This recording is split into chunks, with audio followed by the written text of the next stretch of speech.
की आस्था का प्रतीक भव्य राम मंदिर, लोगों के सपनों का भव्य और दिव्य रामलला का मंदिर। पीएम मोदी और सीएम योगी के अथक प्रयास होंगे फलीभूत। अटल, आडवाणी, मुरली मनोहर समेत तमाम राम भक्तों के सपने होंगे पूरे। राम भक्तों की लंबे इंतजार की घड़ी जल्द होगी खत्म। 22 जनवरी 2024 को अपने घर में विराजमान होंगे रामलला। प्राण प्रतिष्ठा कार्यक्रम में शामिल होंगे प्रधानमंत्री मोदी। श्री राम के असंख्य भक्तों की लंबे समय से इंतजार की घड़ी जल्द खत्म होने वाली है। 22 जनवरी 2024 को रामलला अपने घर में विराजमान हो जाएंगे। हिंदुस्तान की आस्था का प्रतीक भव्य और दिव्य राम मंदिर का निर्माण बीजेपी के नेताओं का एक सपना था। इस पर लगातार काम चलता गया। बीजेपी ने इसे अपने चुनावी एजेंडे में रखा और इसे जोर शोर से चुनावी मुद्दा बनाया। पूर्व प्रधानमंत्री अटल बिहारी वाजपेयी, लाल कृष्ण आडवाणी और मुरली मनोहर जोशी समेत तमाम दिग्गजों के अथक परिश्रम से इस मुद्दे को आगे बढ़ाया गया और आज वहीं भव्य राम मंदिर बनकर लगभग तैयार हो चुका है। 22 जनवरी 2024 के शुभ मुहूर्त में रामलला गर्भगृह में विराजमान हो जाएंगे। इस कार्यक्रम में प्रधानमंत्री नरेंद्र मोदी बतौर मुख्य अतिथि शामिल होंगे। मुख्यमंत्री योगी आदित्यनाथ और राज्यपाल आनंदीबेन पटेल समेत दुनिया भर के तमाम राम भक्त इस ऐतिहासिक क्षण के साक्षी बनेंगे। नमस्कार, आप देख रहे हैं यूपी की बात। मैं हूं आपके साथ प्रदीप आनंद श्रीवास्तव। अगर हम अयोध्या की बात करें तो अयोध्या आज विश्व की सनातन संस्कृति को रिप्रेजेंट कर रहा है, विश्व के सनातन धर्म को विश्व स्तर पर पहुंचा रहा है। और अगर बात करें तो भारत में अयोध्या को एक बहुत ही पवित्र तीर्थ के रूप में जाना जाता है।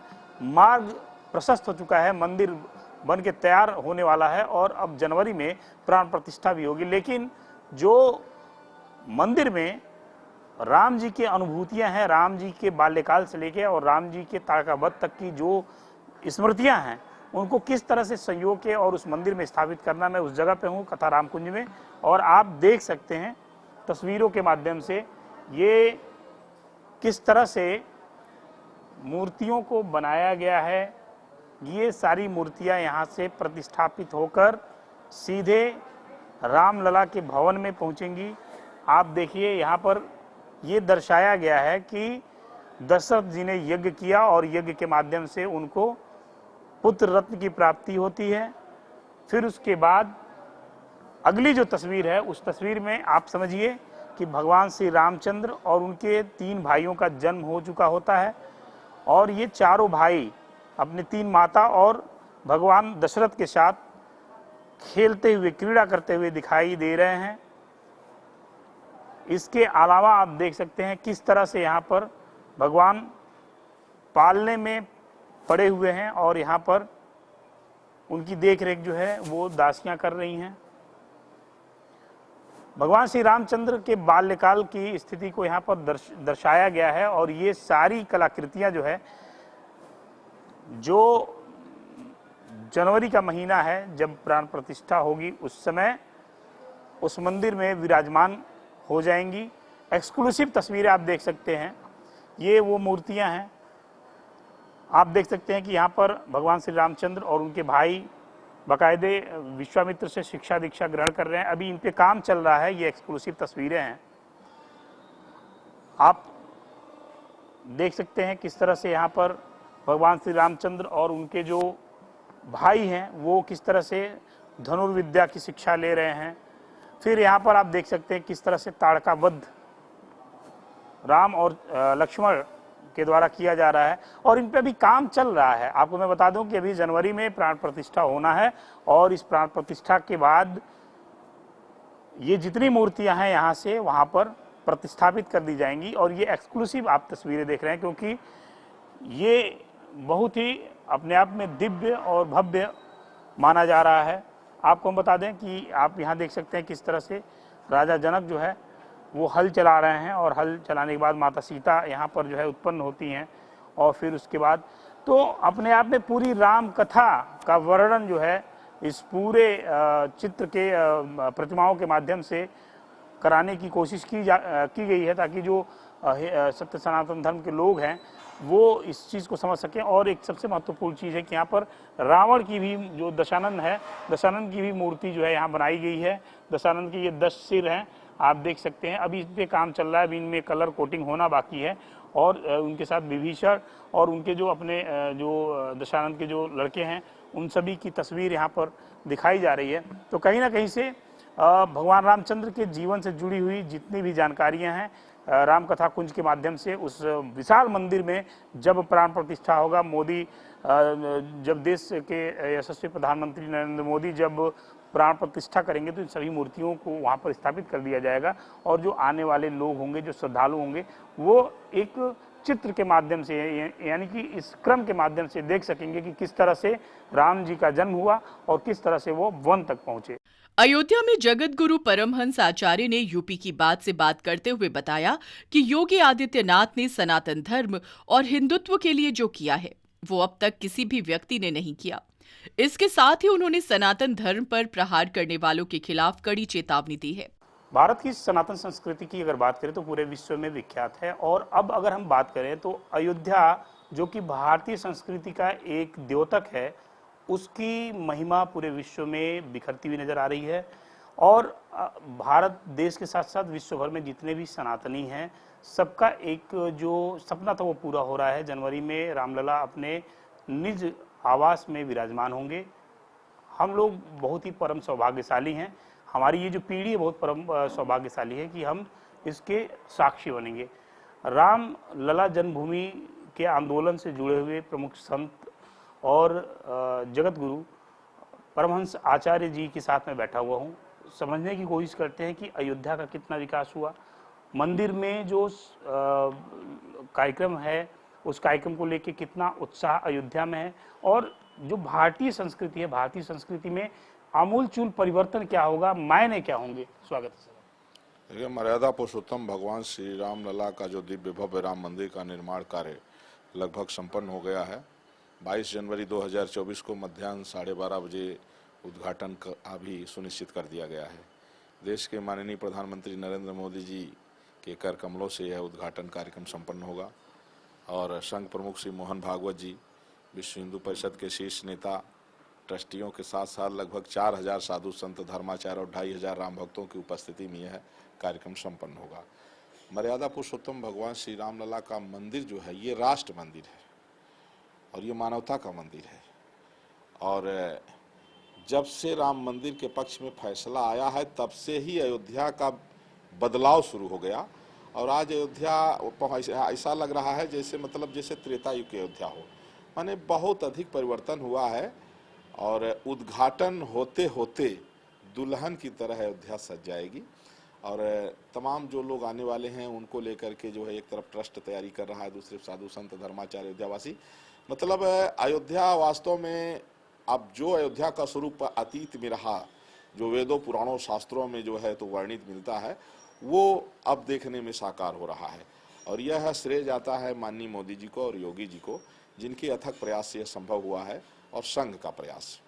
इसलिए उत्साह तो इतना अधिक है कि शायद त्रेता युग में जब प्रभु श्री राम 14 साल के बाद जब आए थे तो जो उत्साह था उससे अधिक उत्साह जो है तो इसमें है, क्योंकि अयोध्या वासियों ने त्रेता युग में 14 साल तक इंतजार किया था, लेकिन राम मंदिर के लिए राम भक्तों ने 500 साल तक संघर्ष किया। कई पीढ़ियां इसमें बीत गई, कितने जज और कितने वादी प्रतिवादी बदल गए, और कितने जो है तो लोगों ने अपने जीवन तक को, प्राणों तक को आहूत कर दिया।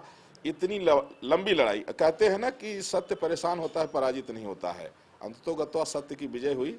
और यह राम मंदिर में जैसे ही प्रभु राम लला विराजमान, इसमें एक और भी बड़ी बात है, यह जो उद्घाटन का जो है तो जो दिन तारीख सुनिश्चित की गई है, इसमें बड़े बड़े संत महात्मा ऋषि मनीषी और प्रकांड विद्वानों के द्वारा इसमें जो है तो 22 जनवरी को मध्याह्न 12:30 बजे अभिजित मुहूर्त सर्वार्थ सिद्धि योग मृगशिरा नक्षत्र है, जो लगभग 5000 साल के बाद में ऐसा दुर्लभ योग पड़ रहा है।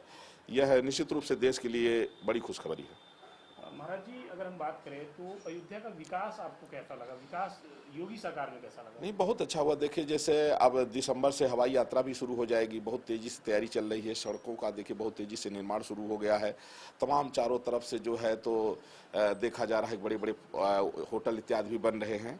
तो ये बहुत अधिक, माने जितना कहा जाए उतना कम है। योगी जी ने बहुत बड़ा काम किया है। और चूंकि अयोध्या जो है, हम अयोध्या से ही हमारे देश का इतिहास है। जब मानवीय सृष्टि आरंभ हुई तो सबसे प्रथम नारी माता शतरूपा रही और सबसे प्रथम पुरुष भगवान मनु रहे। और मनु शतरूपा से जो सृष्टि हुई उसी को मनुष्य कहते हैं। मानवीय सृष्टि का उद्गम इसी अयोध्या से हुआ, जो अयोध्या नरेश थे। तो इसलिए, और वैसे भी था, जितने चक्रवर्ती सम्राट होते थे सब भारत के अयोध्या नरेश हुआ करते थे। पहले अयोध्या भारत की राजधानी ही हुआ करती थी, बाद में तो दिल्ली चली गई। वो तो महाभारत काल से जो है तो पांडव लोग चले गए, इंद्रप्रस्थ वहां बना लिए, नहीं इसके पहले अयोध्या ही राजधानी हुआ करती थी। तो इसलिए अयोध्या का विकास मतलब है कि संस्कृति का परचम फिर से लहराएगा। महाराज जी, एक अंतिम सवाल। आप यहाँ पर, क्योंकि सनातन धर्म की बात हम कर रहे हैं, तमाम ऐसे लोग हैं जो सनातन धर्म पे प्रहार करना शुरू कर दिए हैं। क्या लगता है आपको कि इन लोगों की मंशा क्या है भारत देश के प्रति, सनातन के प्रति? देखिए, ऐसा है कि अब धर्म अधर्म की लड़ाई राजनीति में घुस गई है।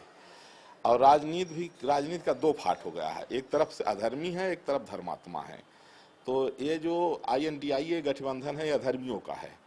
और बाकी जो है भारतीय जनता पार्टी जो है तो धर्म के लिए लड़ रही है। जैसे मोदी जी ने कहा कि सनातन का विरोध करना गलत है और सनातन से ही सब कुछ है, तो ये सत्य है। और जय श्री राम जो है आज इतना है, कम से कम भारतीय जनता पार्टी की एक छोटे कार्यकर्ता से लेकर के प्रधानमंत्री तक गर्व से जय श्री राम बोलते हैं। ये बड़ी बात है, ये हमारी संस्कृति है। तो अब धर्म अधर्म की लड़ाई है, मानवतावाद और आतंकवाद की लड़ाई है। तो आतंकवादी विचारधारा के INDIA गठबंधन है जो इंडिया को सपोर्ट करता है, जो अंग्रेजी मानसिकता से ग्रस्त है। भाई, हमारी संस्कृति इंडिया संस्कृति नहीं है, हमारी संस्कृति भारतीय संस्कृति है। हमारा इतिहास भारत से है। इंडिया तो अंग्रेजों ने नाम रखा, तो इंडिया शब्द मतलब यह है कि गुलामी की मानसिकता से ग्रस्त लोग उसका जो है। तो इसलिए अब यह है राजनीतिक लड़ाई नहीं, अब यह धर्म अधर्म की लड़ाई हो गई है। और जो भी मानवतावादी लोग हैं अब वो सब भाजपा के साथ चले गए हैं। और जो भी आसुरी प्रवृत्ति के लोग हैं, जिहादी और राक्षसी प्रवृत्ति के लोग हैं, आतंकवादी विचारधारा के लोग हैं, वो INDIA गठबंधन से जुड़ के और वो धमकी दे रहे हैं। जैसे अभी स्टालिन ने दिया, उदयनिधि ने दिया, कभी जो है स्वामी प्रसाद मौर्य, कभी बिहार का शिक्षा मंत्री, कोई कहता है रामचरितमानस नफरत का ग्रंथ है, कोई कह रहा है सनातन धर्म डेंगू मच्छर मलेरिया है। इस तरह की जो बयानबाजी आ रही हैं, तो इससे साफ हो गया है कि अब राजनीति जो है अब ये केवल जो है तो ये जनता के विकास और देश के उत्थान के लिए नहीं, अब ये धर्म अधर्म के बीच की लड़ाई है। मानवता को बचाना है तो भाजपा को ले आना है। वहीं रामदल पीठ के महंत कल्की महाराज ने बताया कि कांग्रेस ने जानबूझकर मंदिर निर्माण और मंदिर से संबंधित सभी पहलुओं पर पिटीशन दाखिल किया था और कांग्रेस पार्टी नहीं चाहती थी कि अयोध्या में मंदिर का निर्माण हो, क्योंकि उनको एक विशेष वर्ग का वोट चाहिए था। उन्होंने ये भी बताया कि मैं निरंतर 2014 से प्रधानमंत्री नरेंद्र मोदी और मुख्यमंत्री योगी आदित्यनाथ के लिए समय समय पर यज्ञ अनुष्ठान करता रहता हूँ। मैं इस वक्त राम की पैड़ी पर हूँ और अगर बात करें तो विश्व सनातन में अयोध्या का जो स्थान है वो बहुत ही पुनीत और पवित्र माना जाता है। अब चूंकि 500 वर्षों बाद भगवान श्री रामचंद्र सपरिवार अपने निज आवास में स्थापित होने जा रहे हैं। 22 जनवरी को वह तारीख आ गई है। मैं राम की पैड़ी पर हूं और रामदल के जो प्रमुख हैं कल्की महाराज जी, वो हमारे साथ हैं। हम समझने की कोशिश करते हैं कि दीपोत्सव जो यहाँ होने जा रहा है उसका क्या अभिप्राय है और जो राम जी की मूर्ति स्थापित होने जा रही है उससे कितना उत्साह अयोध्या वासियों में है और विश्व सनातन में है। स्वागत है सर आपका। देखिए, 500 वर्षों का संघर्ष, 3 एकड़ के लिए लड़ाई है और परिणाम 108 एकड़ में एक दिव्य और भव्य मंदिर भारत के यशस्वी प्रधानमंत्री माननीय नरेंद्र दामोदर दास मोदी जी के प्रयासों से अब अपने अंतिम चरण की ओर है। यह दुनिया में रह रहे उन सभी सनातनियों के लिए हर्ष और गौरव का विषय है जिनके पूर्वजों ने इस मंदिर की आन बान और शान को बनाए रखने के लिए अपने प्राणों की आहुति दी। 22 जनवरी मकर संक्रांति के ठीक एक सप्ताह के बाद यह दिन ऐसे नक्षत्रों के संयोग में चुना गया है जो विश्व के कोनों कोने में रह रहे सनातनियों के बौद्धिक क्षमता को विस्तारित करने वाला, स्वाभिमान को जागृत करने वाला है। ये बहुत ही हर्षोल्लास और कल्पना से परे है।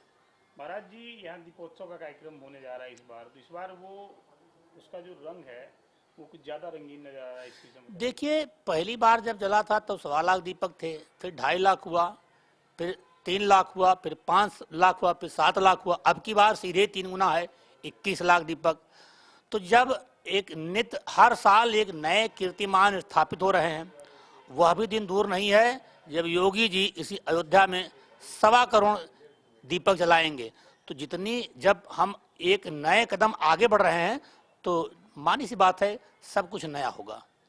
आप यज्ञ करते हैं गुलाब की पंखुड़ियों से, उसका क्या रहस्य है? देखिए, हम अपना अनुष्ठान दैवीय प्रेरणा से 14 जनवरी 2014 से करते आ रहे हैं और जिस कल्पना के साथ कर रहे थे वह कल्पना आज परिलक्षित है। हमारी कल्पना थी कि दुनिया मोदी के इशारे पर नाचे। हमारे रामादल ट्रस्ट के परिसर में मोदी जी की वह फोटो लगी है और आज उसी तरह है।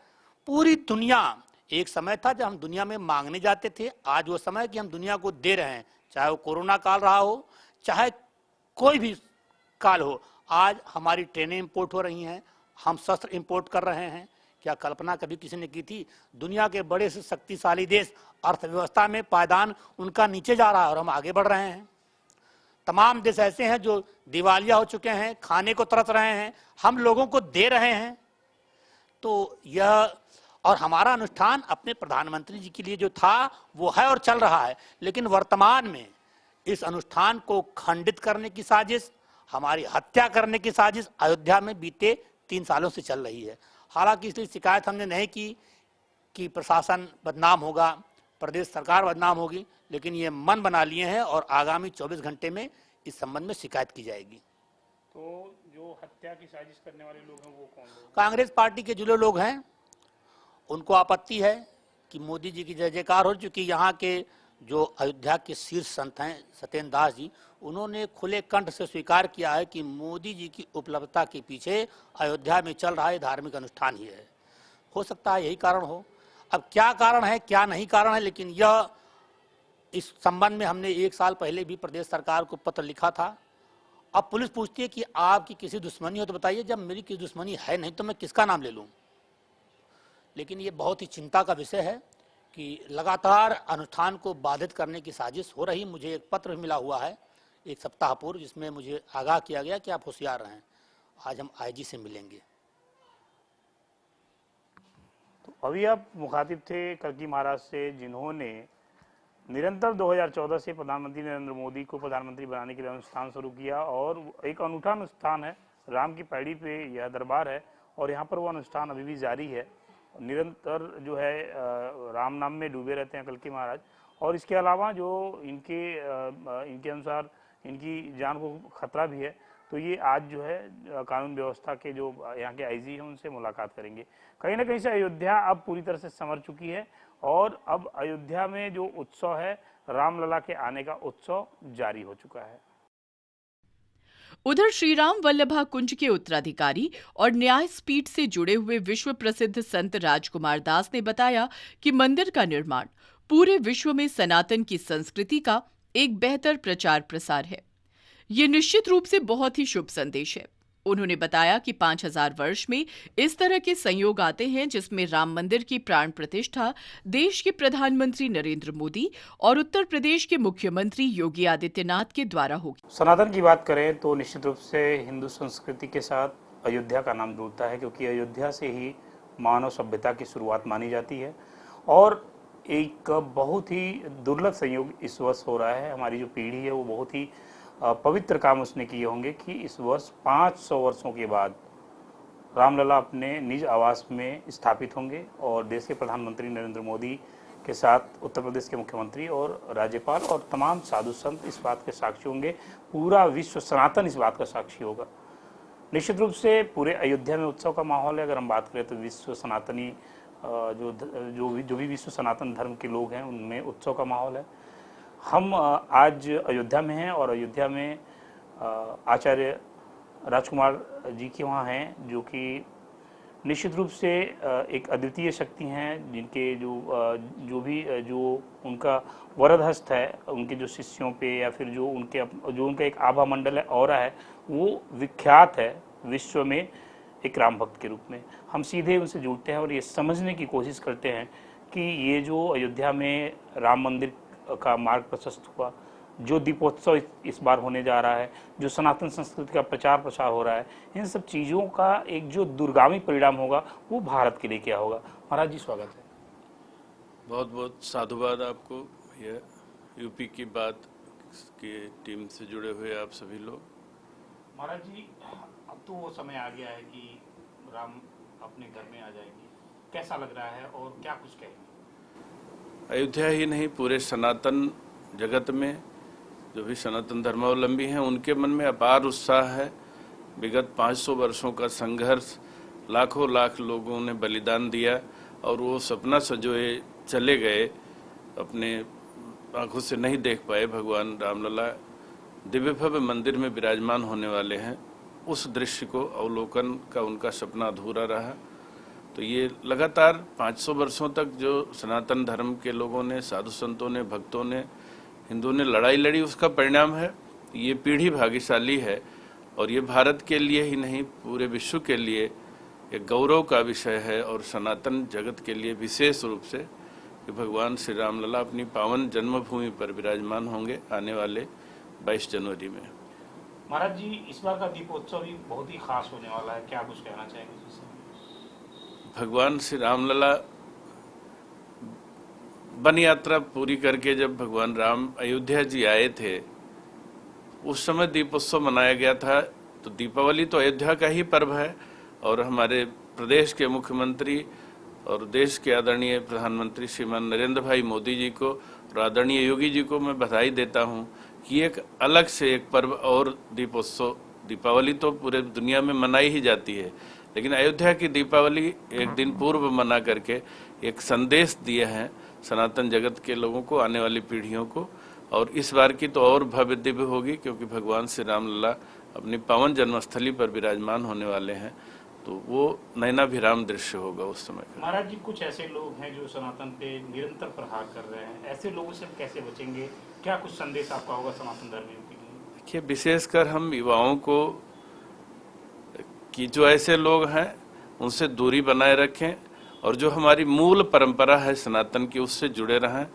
तथा कथित जो एक नए धर्म वाले कह लीजिए, वो गए तो हैं सनातन से ही, किसी कारण से ऐसी स्थितियां बनी कि उन्होंने अपना, सबका एक कालखंड निर्धारित है, लेकिन सनातन धर्म कब से है इसका कोई तिथि निर्धारित नहीं है आज तक, क्योंकि हमारे वेद अपौरुषीय हैं, भगवान के द्वारा हैं, उनके द्वारा निश्चित वाणी है।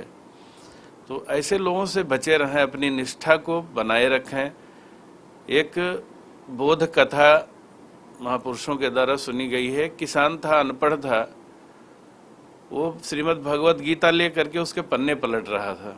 तो कोई पढ़ा लिखा नवयुवक गुजरा उजर बगल से, उसने कहा, दादा क्या कर रहे हो? तो उन्होंने कहा कि ये गीता पढ़ रहा हूँ। तो लड़का जानता था कि ये व्यक्ति पढ़ा लिखा नहीं है, तो उन्होंने कहा गीता पहले सीधी पकड़ तो लो, आप तब पढ़ना। उसने कहा कि सीधी हो उल्टी हो, ये भगवान का वचन है और मैं अपने आंख से देख रहा हूँ इसको, तो ये मेरे लिए सौभाग्य है। इसलिए स्वधर्मे निधनम श्रेयः परधर्मो भयावह। अपने हम स्वधर्म में निष्ठ रहें और वही सनातन की मजबूती होगी और आने वाली पीढ़ियां इस काल को भी याद करेंगी जिन लोगों ने संघर्ष किया। और जो लोग दर्शन कर रहे हैं वो कम से कम 2-3 पीढ़ी तक आने वाली नेक्स्ट जनरेशन को बताएंगे भी कि हमने रामलला का मंदिर बनते हुए देखा है। बन जाने पर तो पूरी दुनिया देखेगी, लेकिन जो लोग वर्तमान समय में हैं वो अधिक सौभाग्यशाली हैं। निश्चित रूप से जो वर्तमान समय में लोग हैं, ये जो पीढ़ी है, निश्चित रूप से इसने कुछ बेहतर कार्य किए होंगे पिछले जन्म में कि इस बार जो है मंदिर को बनते हुए देख रहे हैं। और फिर अगले वर्ष जब 22 तारीख को रामलला अपने घर में, अपने निज आवास में विराजमान हो जाएंगे, 500 वर्षों की तपस्या जो है, जो सनातनी है उनकी जो तपस्या रही है 5 वर्षों की, वो पूरी हो जाएगी और वो फल उनको मिल जाएगा। अयोध्या में निश्चित रूप से एक उत्सव का माहौल है और अयोध्या को पूरी तरह से सजाया जा चुका है। जो कायाकल्प हुआ है जो इस सरकार में उत्तर प्रदेश के तमाम धार्मिक स्थलों के साथ साथ पावन तीर्थ अयोध्या नगरी का जो कायाकल्प हुआ है वो भी देखने के काबिल है। वहीं प्रमुख पक्षकार बाबरी मस्जिद इकबाल अंसारी का कहना है कि भले ही फैसला हमारे पक्ष में नहीं आया, लेकिन हमको इस बात की खुशी है कि अयोध्या में भगवान श्री राम का मंदिर बन रहा है और अगर न्योता मिलता है तो मैं भी जाऊंगा। उन्होंने अभी कहा कि सबसे ज्यादा खुशी मुझे इस बात की है कि उत्तर प्रदेश के मुख्यमंत्री योगी आदित्यनाथ ने अयोध्या का काफी विकास किया है। तकरीबन 500 वर्षों के बाद अयोध्या में रामलला अपने मंदिर में विराजमान हो जाएंगे। जनवरी में तारीख तय हो गई है और प्रधानमंत्री नरेंद्र मोदी जो प्राण प्रतिष्ठा है उसका कार्यक्रम में मौजूद रहेंगे। साथ में योगी आदित्यनाथ उत्तर प्रदेश के मुख्यमंत्री और उत्तर प्रदेश की जो राज्यपाल है आनंदीबेन पटेल, इन सबकी मौजूदगी रहेगी। इसके लिए अयोध्या और सुरक्षा प्रशासन ने सारी कवायद तेज कर दी है। लेकिन अगर हम अयोध्या आए और राम जन्मभूमि से जुड़े मसले पे बात करें तो सबसे पहले एक नाम आता है जो मुद्दई रहे हैं, जिन्होंने कोर्ट में हलफनामा दायर किया था, जिन्होंने कोर्ट में एक केस दर्ज करवाया था और वो जो है लड़ाई लड़ते रहे। फिर बाद में कोर्ट से वो जो है केस हार गए और जो केस था वो हिंदू पक्ष में आया। फिलहाल हमारे बीच में इकबाल साहब हैं जिन्होंने तमाम लड़ाइयाँ लड़ी और हम उनसे एक्सक्लूसिव बात करते हैं और ये समझने की कोशिश करते हैं कि किस तरह से आंदोलन आपने शुरू किया और आज मंदिर बनने पर कितनी खुशी हो रही है। स्वागत है सर आपका। देखिए, अयोध्या का जो भी इससे पहले रहा और सुप्रीम कोर्ट के फैसले के बाद मंदिर बन रहा है, मंदिर का काम हो रहा है और अयोध्या के लोगों का क्या पूरी दुनिया के लोगों को जो है खुशी की लहर है। अच्छी बात है, हम भी चाहते हैं कि मंदिर बने, भगवान रामलला उसमें विराजमान हो। भगवान की अपनी खुद की मर्जी है, वो जहाँ जिस जगह चाहे तहाँ विराजमान है, जहाँ जी चाहे रहें। 14 साल वो तपस्या भी किए, जंगल में रहे, आज उनका मंदिर बन रहा है, मंदिर में रहेंगे। तो हम लोग तो हमेशा जो है खुश रहे। हमारे तरफ से जो है कभी हमारा धर्म जो है कभी जो है हिंदू धर्म के विरोध में नहीं रहा।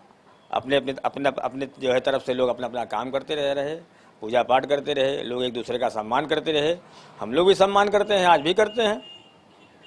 इस पूरे लड़ाई के दौरान जब आप एक तरह से केस लड़ रहे थे तो उस समय उत्तर प्रदेश के मुख्यमंत्री योगी आदित्यनाथ हिंदू फायर ब्रांड नेता थे, तो क्या आपकी कभी मुलाकात उनसे हुई? देखिए, मुख्यमंत्री पद पे जो रहे तो हमारी मुलाकात एक बार हुई है। हम जो है माननीय मुख्यमंत्री जी का कभी विरोध में नहीं रहे। अयोध्या में जो भी काम उन्होंने किया अच्छा ही किया है। अभी अयोध्या का जो विकास है वो आपको कैसा लग रहा है? पिछले सरकारों में और इस सरकार की अपेक्षा क्या तुलना करना चाहेंगे? देखिए, सरकार जिसकी भी रहती है, विकास करना लोगों का फर्ज है। कोई कम करता है तो कोई ज़्यादा करता है। इस सरकार में कितना विकास हुआ अपेक्षा? भाई, इस सरकार में तो विकास कुछ ज़्यादा ही हो रहा है। अयोध्या की सड़कें बनी हैं। तो बतौर मुद्दई पक्षकार रहे हैं आप, क्या लगता है कि प्राण प्रतिष्ठा में आपको न्योता मिलेगा? देखिए, जहाँ न्योता का सवाल है, अगर हमको न्योता मिलता है तो हम भी जाएंगे। हम तो अयोध्या में रहते हैं, हर मठ मंदिरों में जो है पहले से भी जाया करते थे, आज भी जाएंगे। अगर हमको बुलाते हैं तो हम जाएंगे। भाई, सवाल न्योता का है, जहाँ न्योता मिलेगा तहाँ जाएंगे, हमें कोई इतराज नहीं। अच्छा, क्या सोच के आपने ये जो है कोर्ट में अपनी लड़ाई शुरू की? आपको किसने बताया, किस हिसाब से? तरह वो बताइए दर्शकों को। देखिए, ऐसा है कि अब पुरानी बातों को हम दोहराना नहीं चाहते। आज का देखो जो आज क्या हो रहा है। आज मंदिर बन रहा है, लोग खुश हैं, कोई भी विवाद नहीं है। हम पुरानी बात को दोहराने नहीं जाएंगे। आप मुखातिब थे जो कि जो प्रमुख पक्ष जो मुद्दई हैं अयोध्या रामलला मंदिर के, उनसे इकबाल साहब, जिन्होंने बहुत ही खुल के बात की और इन्होंने ये भी बताया कि सरकारों को विकास करना चाहिए। इस सरकार में कुछ बेहतर विकास हो रहा है और जिस दिन प्राण प्रतिष्ठा है उस दिन जाने के सवाल पर ही उन्होंने कहा कि अगर न्योता मिला तो जाहिर सी बात है कि ये भी जाएंगे। वैसे भी सारे मंदिरों में ये जाते रहते हैं। तो कहीं ना कहीं से अयोध्या रामलला का जो मंदिर है, जो विश्व सनातन की एक जो मान्यता है वो पूरी होने जा रही है और अब आने वाले जनवरी में वहाँ पर बाकायदे रामलला अपने घर में विराजमान कर जाएंगे और उसके साक्षी पूरे देश के साथ साथ विश्व के सभी सनातनी और अयोध्यावासी बनेंगे। वीडियो जर्नलिस्ट राहुल के साथ प्रदीप आनंद श्रीवास्तव, अयोध्या। मुख्यमंत्री योगी आदित्यनाथ ने जब से उत्तर प्रदेश में शासन व्यवस्था की कमान संभाली है, तब से लेकर अयोध्या, वाराणसी और मथुरा, प्रयागराज समेत जितने भी तीर्थ स्थल हैं, उनके कायाकल्प करने का काम किया जा रहा है। अयोध्या के चारों ओर विकास की गंगा बह रही है। बनारस में कॉरिडोर बनाया गया है, वहीं वृंदावन में कॉरिडोर का काम चालू है। पर्यटन विभाग का भी विकास में अहम योगदान है, जिसके चलते आज उत्तर प्रदेश पर्यटन के क्षेत्र में काफी प्रगति कर चुका है। पर्यटन के क्षेत्र में विकास संबंधी तमाम कार्यों के बीच साल 2016 से अयोध्या में दीपोत्सव का कार्यक्रम उत्तर प्रदेश पर्यटन विभाग की तरफ से आयोजित किया जाता है, जिसमें मुख्य अतिथि के रूप में योगी आदित्यनाथ खुद शिरकत करते हैं। इस बार अयोध्या की दीपावली कुछ अलग होगी। अलग इसलिए होगी क्योंकि अगले वर्ष यानी 22 जनवरी 2024 को रामलला अपने आवास में विराजमान होंगे, जिसका साक्षी पूरा विश्व बनेगा। राम की पैड़ी पर इस साल 37 लाख दिए जलाए जाएंगे, जो कि अपने आप में विश्व कीर्तिमान स्थापित करेगा। राम की पैड़ी पर laser light show, lighting, Lata Mangeshkar चौराहा, सरजू तीर्थ स्थल तमाम ऐसे पड़ाव हैं जहां जाने के बाद लोगों को लगता है कि सचमुच राम राज्य की स्थापना हो चुकी है। अयोध्या में महिला सशक्तिकरण को लेकर काफी बड़े काम किए गए हैं। लोगों की माने तो पूर्ववर्ती सरकारों ने अयोध्या की उपेक्षा की थी, लेकिन वर्तमान में योगी सरकार ने अयोध्या में काफी विकास कार्य कराए हैं। क्या नाम है आपका? अनन्या सिंह। अनन्या, पहले की अयोध्या और अब की अयोध्या में क्या अंतर है? सर, पहले की अयोध्या में कुछ था नहीं, सिर्फ हनुमान जी की पूजा होती थी और शासन भी कुछ साफ सुथरा नहीं था। और इस अयोध्या में मोदी जी और योगी जी की वजह से बहुत काफ़ी बदलाव आ चुके हैं। बीइंग अ गर्ल, आप अपने आप को कितना सुरक्षित महसूस करती हैं? बहुत ही कंफर्टेबल है अयोध्या में। तो अब इस बार तो दीपोत्सव होने जा रहा है, रामलला विराजमान होने जा रहे हैं जी। तो उसकी तैयारी आप लोग कर रहे हैं? जी। उत्सव मनाएंगे? जी, कैसे, दीपोत्सव मतलब किस तरह मनाएंगे उत्सव? यहाँ ही नए घाट पे, राम की पैड़ी पे ही दीपोत्सव मनाएंगे। क्या नाम है आपका? पायल गौड़। क्या करती हैं? डिमल्टी कर रहे हैं साकेत से। अच्छा, पहले की अयोध्या और अब की अयोध्या में क्या अंतर है? बहुत अंतर है। पहले तो कुछ भी नहीं था, अब तो बहुत कुछ हो गया है अयोध्या में, और घूमने की बहुत अच्छी जगह हो गई। नहीं तो पहले पूजा ही होती थी सिर्फ। अच्छा, अभी क्या है, लड़कियों के लिए सुरक्षित माहौल है कि नहीं है? हाँ, बहुत है माहौल अच्छा। राम जी कब आ रहे हैं अपने घर में? राम जी 22 जनवरी को आ रहे हैं ना, तो कैसे खुशी मना रही हैं? दीपोत्सव मनाकर, दिया जलाकर घरों में, और क्या कहते हैं, वैसे भी दीपोत्सव वाले दिन तो यहाँ राम की पेड़ी पे ही रहेंगे, तो वहाँ यहीं पे दिया जलाकर ही मनाएंगे। क्या नाम है आपका? सिम्मी मिश्रा। निशा जी, पहले की अयोध्या और अब की अयोध्या में क्या अंतर है? बहुत सारे अंतर है। योगी जी ने इतने सारे व्यवस्था कर दी है। जैसे क्या क्या व्यवस्थाएं की हैं? जैसे हमारे अयोध्या में बहुत सारी नई नई चीज़ें आ चुकी हैं, और फैज़ाबाद में भी कुछ नया हो गया है। अब बीइंग अ गर्ल, आप कितना सुरक्षित महसूस करती हैं अपने आप को? पहले से तो बहुत ज़्यादा। पहले तो यहाँ आने पे भी डर लगता था, अब तो फिर भी कुछ सही है। पहले से बहुत ज़्यादा सही है। अब यहाँ पे आप उत्सव कैसे मनाएंगे? यहाँ पे हम लोग उत्सव यहीं नए घाट पे अपने राम की पैड़ी पे मनाएंगे हम लोग। राम जी आने वाले हैं अपने घर में, इस बात की कितनी खुशी है? बहुत ज़्यादा। अयोध्या में दीपोत्सव को लेकर शासन प्रशासन की तरफ से जोर शोर से तैयारी चल रही है, जिसमें आप देख सकते हैं कि किस तरह से दीपों की माला तैयार की जा रही है।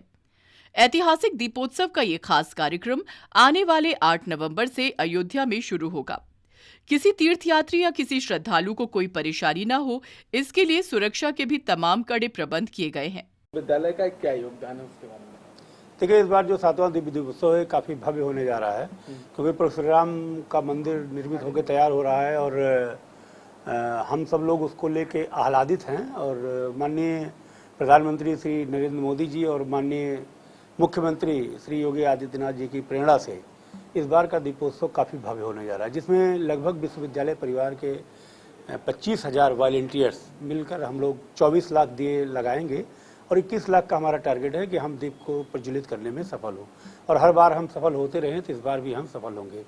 रही बात फाइन आर्ट डिपार्टमेंट की, तो फाइन आर्ट डिपार्टमेंट VIP घाट, जो घाट नंबर 10 है, मुख्य मंच से लेकर और 10 नंबर घाट नहर के किनारे तक, जो हमारा लक्ष्य है कि लगभग हम 1 लाख दिए से संबंधित 5,000 स्क्वायर फीट में प्रभु श्री राम का मंदिर मॉडल, और उस मंदिर मॉडल में प्रभु श्री राम को प्रवेश करते हुए दिखाने के लिए माननीय कुलपति जी प्रोफेसर प्रतिभा गोयल मैम की प्रेरणा से ये तय हुआ है कि इस तरीके का एक थीम लेकर हम लोग 3D इम्पैक्ट का प्रज्वलित दीप के साथ मंदिर मॉडल को प्रस्तुत करेंगे, जो कि काफ़ी रमणीक होगा और लोगों को अपनी ओर आकर्षित करेगा।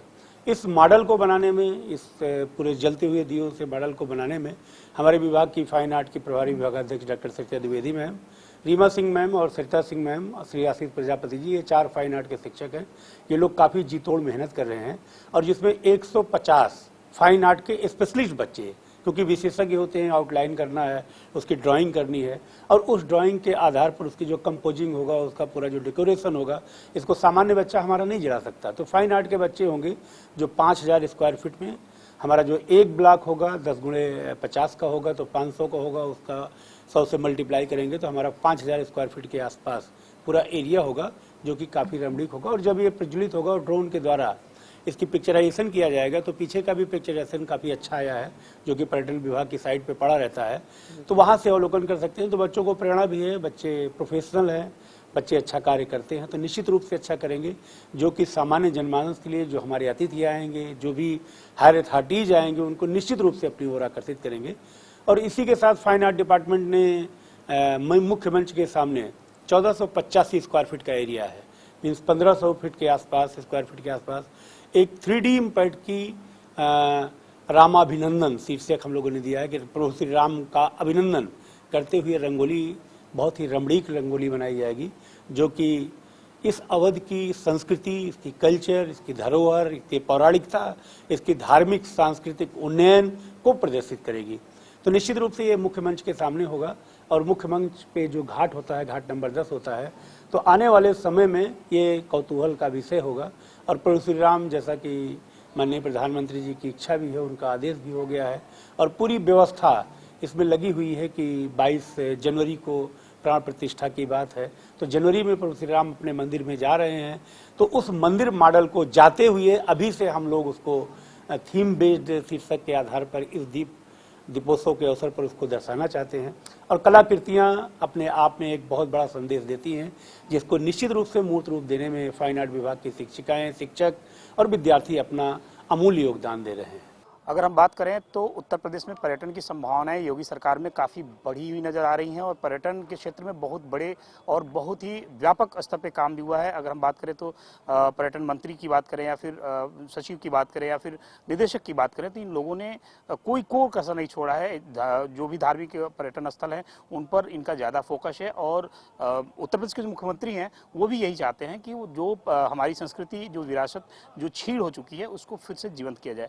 हमारे बीच में अयोध्या में मैं हूं और अयोध्या में इस समय उत्तर प्रदेश पर्यटन विभाग के निदेशक प्रखर मिश्रा साहब हैं। उनसे समझने की कोशिश करते हैं कि उत्तर प्रदेश में पर्यटन की कितनी संभावनाएं हैं और अयोध्या की अगर बात करें तो अयोध्या में पर्यटन विभाग किस तरह से पर्यटकों के लिए कुछ बेहतर कर रहा है। स्वागत है सर। जी धन्यवाद। उत्तर प्रदेश में पर्यटन की विभिन्न प्रकार की असीम संभावनाएं हैं। उत्तर प्रदेश का एक प्रकार से समस्त विश्व के सामने एक धार्मिक एवं आध्यात्मिक नगरी की प्रदेश की तरीके से विकास हो रहा है और इसमें अयोध्या, वाराणसी, प्रयागराज अग्रणी नगरों की तरीके से विकसित हो रहे हैं। अयोध्या एक विश्व स्तरीय नगरी की तरीके से विकसित किया जा रहा है। आप सभी को जानकर हर्ष होगा कि उत्तर प्रदेश घरेलू पर्यटकों को आकर्षित करने में प्रथम रहा है। इसमें समस्त राष्ट्र में सबसे ज़्यादा घरेलू पर्यटक उत्तर प्रदेश में आए हैं। इसके अलावा अंतर्राष्ट्रीय पर्यटक भी भारी मात्रा में उत्तर प्रदेश राज्य में आए हैं और सतत इनको आकर्षित करने के लिए विभिन्न प्रकार की अवस्थापना सुविधाओं एवं पर्यटक सेवाओं का विकास किया जा रहा है एवं इवेंट भी कराए जा रहे हैं। इस प्रकार के मेले, महोत्सव और अन्य पर्वों के वृहद आयोजन से पर्यटक आकर्षित होते हैं। इसी क्रम में अयोध्या में छोटी दीपावली के अवसर पर दीपोत्सव का आयोजन कराया जाता रहा है और इस बार अत्यंत भव्य तरीके से उसका आयोजन किया जा रहा है, जिसमें 21 लाख दिए जला करके एक नए Guinness book of world record में एक नए रिकॉर्ड की एंट्री कराई जाएगी और उसके लिए समस्त तैयारियां करी जा रही हैं, जिनकी समीक्षा हेतु आज अयोध्या का दौरा किया गया था। सर, अगर बात करें तो तमाम ऐसे बड़े शहर हैं जहां पर आप लोगों के द्वारा जो पर्यटन विभाग है वो एक महोत्सव और वो सांस्कृतिक महोत्सव का आयोजन कर रहा है। जो पहले महोत्सव होते थे उससे एकदम विरक्त थे, एकदम अलग है। तो अभी क्या छोटे छोटे शहरों को भी महोत्सव से जोड़ने की कवायद है? क्या छोटे छोटे शहरों को पे भी आपका फोकस है? जी बिल्कुल। देखिए, उत्तर प्रदेश राज्य समस्त प्रकार की संस्कृतियों से संपन्न एक राज्य है और ये एक प्रयास हो रहा है उत्तर प्रदेश राज्य में विभिन्न प्रकार की संस्कृतियां जो हैं उनका अधिक से अधिक प्रचार प्रसार किया जाए और एक प्रकार से जनमानस को उससे जोड़ते हुए एक गौरव का एहसास दिलाया जाए। इसी क्रम में प्रत्येक जनपद में जिला पर्यटन और संस्कृति परिषद का गठन किया गया है, जिनके द्वारा समस्त जनपदों में वृहद रूप से सांस्कृतिक महोत्सवों का आयोजन कराया जा रहा है। इन महोत्सवों के दो उद्देश्य हैं, एक तो जनमानस को उनकी गौरवान्वित संस्कृति से अवगत कराना, उसके प्रति जागरूक करना, और दूसरा एक पर्व की तरीके से जब ये इस प्रकार के इवेंट कराए जाते हैं तो इसमें पर्यटकों का आवागमन होता है और तमाम प्रकार की रोजगार का सृजन होता है। तो इस क्रम में समस्त जनपदों में ये महोत्सव कराए जा रहे हैं। और अभी आप मुखातिब थे जो चूंकि लखनऊ से चल के आए हैं और तमाम जो है राम की पैड़ी पे जो भी दीपोत्सव का कार्यक्रम होना है उसका निरीक्षण सभी आला अधिकारियों के साथ आपने किया। निश्चित रूप से उत्तर प्रदेश पर्यटन के परिदृश्य से के साथ बहुत ही आगे बढ़ चुका है और जो पर्यटन है जो पर्यटन विभाग है उस संभावनाओं को और तेज करता हुआ नजर आ रहा है। नमस्कार, आप देख रहे हैं यूपी की बात। मैं हूँ आपके साथ प्रदीप आनंद श्रीवास्तव, मेरे साथ है मेरे सहयोगी राहुल। मैं इस समय अयोध्या में हूं और अयोध्या विश्व पर्यटन का एक विश्व तीर्थ का एक स्थल बन गया है। 22 तारीख को यानी 22 जनवरी 2024 को रामलला अपने घर में अपने निज आवास में विराजमान हो जाएंगे। 500 वर्षों का इंतजार खत्म हो चुका है और अब 8 तारीख को विश्व कीर्तिमान स्थापित होने जा रहा है। वो विश्व कीर्तिमान कुछ यूं स्थापित हो रहा है कि ये राम की पैड़ी है और आप देख सकते हैं कैमरे की नज़र से कि यहाँ पर करीब 31 लाख दीप जलाए जाएंगे, जिसके लिए अब तैयारियाँ करीब पूरी हो चुकी हैं और घाटों का आवंटन हो चुका है। आपको बता दें कि लेजर शो की भी व्यवस्था यहाँ पे की गई है। यहाँ पर जब से मुख्यमंत्री योगी आदित्यनाथ ने उत्तर प्रदेश की कमान संभाली है, निश्चित रूप से जो अयोध्या का कायाकल्प होना है उसको उन्होंने किया है। आप देख सकते हैं एक एक घाट को, जो यहाँ पे पर्यटक हैं जो काफ़ी दूर से आते हैं और एक एक घाट को सजाया जा रहा है। किस तरह से दीपोत्सव की तैयारी की जा रही है, यहाँ पे लोग किस तरह से उत्सव में डूबे हुए नज़र आ रहे हैं। घाटों की साफ सफाई कितने अच्छे तरीके से की जा रही है। कहीं ना कहीं से अगर हम बात करें तो इस दीपोत्सव का इंतजार अयोध्या वासियों को और पूरे उत्तर प्रदेश के साथ साथ पूरे देश को इसलिए है क्योंकि रामलला इस बार 22 जनवरी को अपने घर में विराजमान हो जाएंगे। ये उसी की खुशी है कि इस बार विश्व कीर्तिमान स्थापित होने जा रहा है और दीपोत्सव का इतना शानदार और सुंदर विहंगम दृश्य आप देखेंगे। सर, दीपोत्सव को लेकर किस तरह की सुरक्षा व्यवस्था है, क्या रूट डाइवर्जन है? देखिए, दीपोत्सव को लेकर के हम लोग पहले से जो पिछले दीपोत्सव हुए हैं उनके सारे कार्यक्रम का, उनके पूरे पुलिस प्रबंधन का हम लोगों के द्वारा विश्लेषण किया गया है। जो स्थानीय लोग हैं उनके साथ भी विचार विमर्श किया गया है, जो प्रशासनिक और पुलिस की जो मशीनरी है उनके साथ भी, और हम लोगों ने इस तरह की सुरक्षा व्यवस्था इसमें सुनिश्चित कराई है कि लोगों को न्यूनतम असुविधा रहे और लोग बहुत उल्लास और उत्साह के साथ इस कार्यक्रम को देख सकें। बहुत सारी जगहों पर वीडियो वॉल्स रहेंगी जहां पर लोग अपने इस कार्यक्रम को देख सकते हैं। सभी लोग एक ही पर्टिकुलर प्लेस पे जाने के स्थान पर विभिन्न स्थानों से उसका लुत्फ उठा सकें, इसके लिए पूरी व्यवस्था की गई है और उसी हिसाब से क्राउड का मैनेजमेंट हम लोगों के द्वारा किया गया है। जो सुरक्षा है उसको लेकर के हम लोग फिस्किंग और सिक्योरिटी जो टेक्नोलॉजिकल हमारे तरीके हैं उसके बेसिस पर हम लोग सुरक्षा व्यवस्था पूरी तरह से सुनिश्चित करेंगे और जो ट्रैफिक डाइवर्जेंस हैं वो इस आशय से उतने सीमित समय के लिए पूर्व में जो हमारा ट्रैफिक एडवाइजरीज होंगी वो हम लोग निकाल करके, ताकि मिनिमम लोगों को असुविधा हो और जो हमारे श्रद्धालु यहाँ पर इस कार्यक्रम में भाग लेने के आ रहे हैं उल्लास के साथ में, वो पूरे उत्सव के रूप में इस कार्यक्रम को देखिए 21 लाख दिए को जलाया जाएगा इस दीपोत्सव में। तो पिछले दीपोत्सव में जितने दीप जलते रहे हैं उनसे कहीं ज़्यादा संख्या में हम लोग दीप लगाएंगे और उससे कहीं ज़्यादा भव्य बनाने का प्रयास है। माननीय मुख्यमंत्री जी द्वारा निर्देशित किया गया है कि इस बार का दीपोत्सव अब तक का सबसे बृहद, सबसे शानदार दीपोत्सव हो। तो उसी की तैयारी हम लोग कर रहे हैं। आज मीटिंग ली गई थी और यहाँ पर इस समय निरीक्षण कर रहे हैं और जो इसको फाइनल टचेस दिए जाने के संबंध में जितने भी विभाग के अधिकारी हैं सबसे यहाँ वार्ता की जा रही है और प्रयास है कि बहुत ही बेहतर व्यवस्था हो। आज निरीक्षण कर रहे हैं, इसमें क्या कितनी कमियाँ हैं और कितनी ये कुछ रिपेयर वर्क अभी चल रहा है, अभी 10 दिन का समय है और रिपेयर वर्क पूरा हो जाएगा। जो लाइट एंड साउंड शो की जो एजेंसी है उनका काम काफ़ी एडवांस स्टेज में है और ये भी अगले 2-3 दिन में काम पूरा कर लेंगे। और जो हमारे क्रैकर्स लगा के जो फायर शो होता है उसकी एजेंसी भी ऑन बोर्ड हो गई है, तो उनका काम लगभग 7 तारीख से चालू होगा। उसके लिए रोड का क्लोजर हम लोग देते हैं, जो गोंडा पुल है, पुराना पुल है, क्योंकि वहाँ पे वो इस तरह से उनके जो स्ट्रक्चर्स को लगाते हैं तो वहाँ पे उस समय गाड़ियाँ नहीं चल सकती हैं। तो काम अभी समय से है और कहीं भी हम लोग लेट नहीं हो रहे हैं और समय से पूरा कर लेंगे। सर, दीपोत्सव में झांकियाँ भी निकलती हैं, कैसी झांकी होगी, क्या इस बार खास होगा, कितनी झांकी होगी? झांकियों की संख्या लगभग पिछले बार से ज़्यादा होगी और 3 विभाग अलग अलग झांकियाँ लगाएंगे। टूरिज्म डिपार्टमेंट की रहेंगी, संस्कृति की रहेंगी और सूचना विभाग की रहेंगी। तो इन झांकियाँ हर वर्ष की तरह ये साकेत जो हमारा महाविद्यालय वहाँ से लेकर और रामकथा पार्क तक आएंगी और माननीय मुख्यमंत्री द्वारा उसका अवलोकन किया जाएगा और जितने भी हमारे जो शहर के नागरिक हैं वो भी उसको देख सकेंगे। सर, क्या उसमें खास होगा, तो क्या क्या पात्र होंगे? ये सब टूरिज्म, ये सब विभाग अभी उसको फाइनलाइज कर रहे हैं और भगवान राम के जीवन पे ही आधारित होंगी सारी। लेजर शो को स्थायित्व दिया जाना है, जिसके लिए बड़ी लाइटिंग की व्यवस्था शुरू की जा रही है। देखिए, हर बार वो टेम्परेरी व्यवस्था होती थी, तो इस बार ये निर्णय लिया गया कि वो 5 साल के लिए स्थायी रूप से यहाँ पर ये जो स्ट्रक्चर लग रहा है ये 5 साल तक यहाँ पर स्थायी रूप से लगा रहेगा और प्रतिदिन यहाँ पर शोज होंगे और 5 साल के बाद फिर से इसको एक हम लोग आगे बढ़ाने पर निर्णय लेंगे, पर ये एक स्थायी रूप से 5 वर्ष के लिए लगाया जा रहा है। सर, ये भी कहा जा रहा है कि विश्व की सबसे बड़ी स्क्रीन राम की पहली।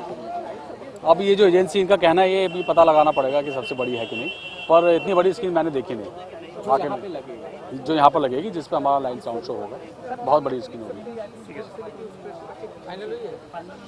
अभी फाइनल नहीं हुई है, जब होगा तो पर हम लोग हर तरह की तैयारी हम लोग कर रहे हैं। जो भी हमको वीवीआईपी के आने की सूचना प्राप्त होती है तो हम उसके हिसाब से तैयार हैं। सर, राष्ट्रपति जी को भी एक पत्र जा रहा है, आमंत्रण जाएगा? अभी ऐसा कुछ तय नहीं, ये सीएम ऑफिस से डिसाइड होनी चाहिए। अयोध्या में राम मंदिर के प्राण प्रतिष्ठा कार्यक्रम के लिए वीवीआईपी से लेकर तीर्थयात्रियों और श्रद्धालुओं को ठहरने और खाने पीने के लिए खास इंतजाम किए जा रहे हैं।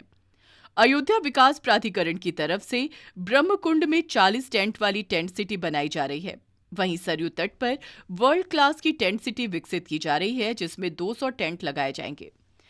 इसी तरह से आने वाले तीर्थयात्रियों और श्रद्धालुओं के लिए 1000 रूम होम स्टे के तौर पर चिन्हित किए जा रहे हैं।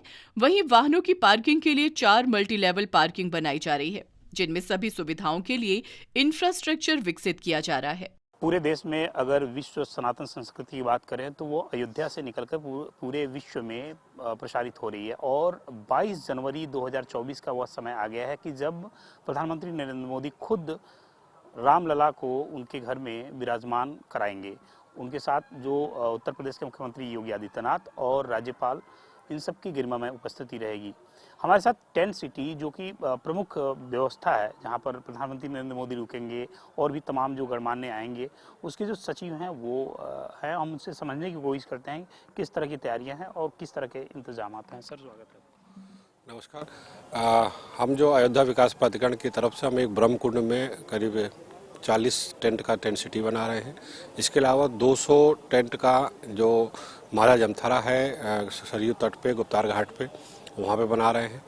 वहाँ पे एक वर्ल्ड क्लास की टेंट सिटी बनाई जाएगी पूरी तरीके से, जो है जिसका कार्य चालू हो चुका है। और इसी प्रकार से हमने आने वाले तीर्थयात्रियों के लिए या श्रद्धालुओं के लिए व्यवस्था के दृष्टि से होटलों को पास किया जा रहा है, उनको फैसिलेट किया जा रहा है और होम स्टे भी लेकर के आ रहे हैं। लगभग हमारा टारगेट है कि हम 1000 के आसपास होम स्टे मतलब रूम्स में कर सकें, जो है जिसमें हम करीब 300 होम स्टे को क्या कहते हैं उनको सारी एनओसीस और सारी चीज़ें दे चुके हैं, जिससे व्यक्ति को घर के बाहर भी घर जैसा फील हो, घर का खाना मिले और एक उचित दर पे उनको वहाँ पे रहने का मिल सके। इसी प्रकार से टेढ़ी बाज़ार में और अमानीगंज में 3 मल्टी लेवल पार्किंग है, 4 मल्टी लेवल पार्किंग है, कौशलेश कुंज भी है।